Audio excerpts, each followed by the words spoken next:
Bienvenue sur ma chaîne. Aujourd'hui, les joueurs d'Arabie Saoudite d'Al Nasr et de l'équipe MLS de l'Inter Miami Cristiano Ronaldo et Lionel Messi profitent tranquillement de la fin de leur carrière. Cependant, le débat existe toujours. Lorsqu'il s'agit de choisir le meilleur des deux Fabio Capello, le choix est logique.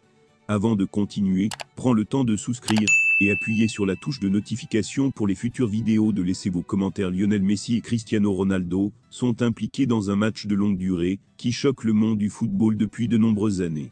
Les deux hommes opposés se sont soulevés et ont atteint des sommets sans précédent. L'Argentine et le Portugal sont définitivement entrés dans l'histoire du football. Cristiano Ronaldo et Lionel Messi profitent désormais de la fin de leur carrière. L'un est un joueur d'Al Nasr en Arabie Saoudite et l'autre joue pour l'Inter Miami en MLS. Mais lorsqu'il s'agit de choisir le meilleur joueur de l'histoire, le débat fait toujours rage. Fabio Capello, le choix est raisonnable. Après la Copa América cet été, Lionel Messi sera-t-il autorisé pour les JO de Paris 2024 ?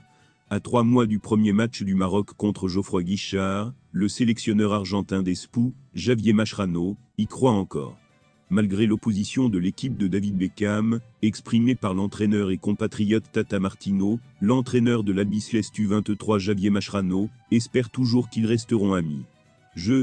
Nous verrons, il a dit Central Média colombien Semana. À 36 ans, Messi a sa dernière chance de participer aux Jeux Olympiques et de remporter une deuxième médaille olympique après avoir remporté l'or en 2008. L'Inter Miami l'a déclaré, mais a libéré Messi 10 jours plus tard. La Copa América n'est pas insurmontable. MLS signifie alors Ligue Q, une compétition entre clubs américains et mexicains.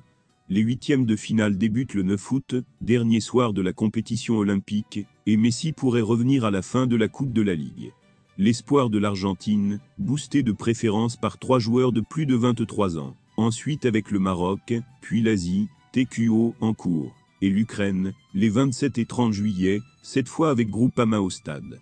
L'Argentine et la France se rencontreront au huitième de finale. Si les deux équipes terminent premières, elles ne se rencontreront qu'en finale le 9 août, qui aura lieu au Parc des Princes, où le Messi sera meilleur. En effet, le chasseur français a été loué à la Pulga pour assurer sa sécurité. Yazin Chouko n'a révélé aucun détail sur les soins prodigués à la star de l'Inter Miami. Il rejette à plusieurs reprises les partisans proches de son employeur. Ainsi, comme tous les bons travailleurs, Yazin Chouko bénéficie d'un très bon salaire. Selon le site The Mirror, le gardien Lionel Messi gagne 250 000 $ par an. Mais malgré le bon salaire, le combattant français ne cesse d'augmenter ses revenus en créant une entreprise.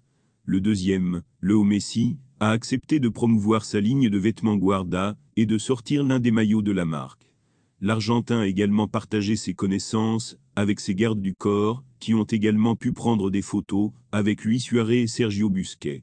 Les débuts de Yazin Chouko dans le monde de la mode ont bien commencé avec le soutien de nombreuses stars du football. Une situation qui n'a pu être détectée que par Messi, qui s'est révélé être un grand soutien pour ses arrières. Merci d'avoir regardé cette vidéo, et je vous prie de laisser vos commentaires.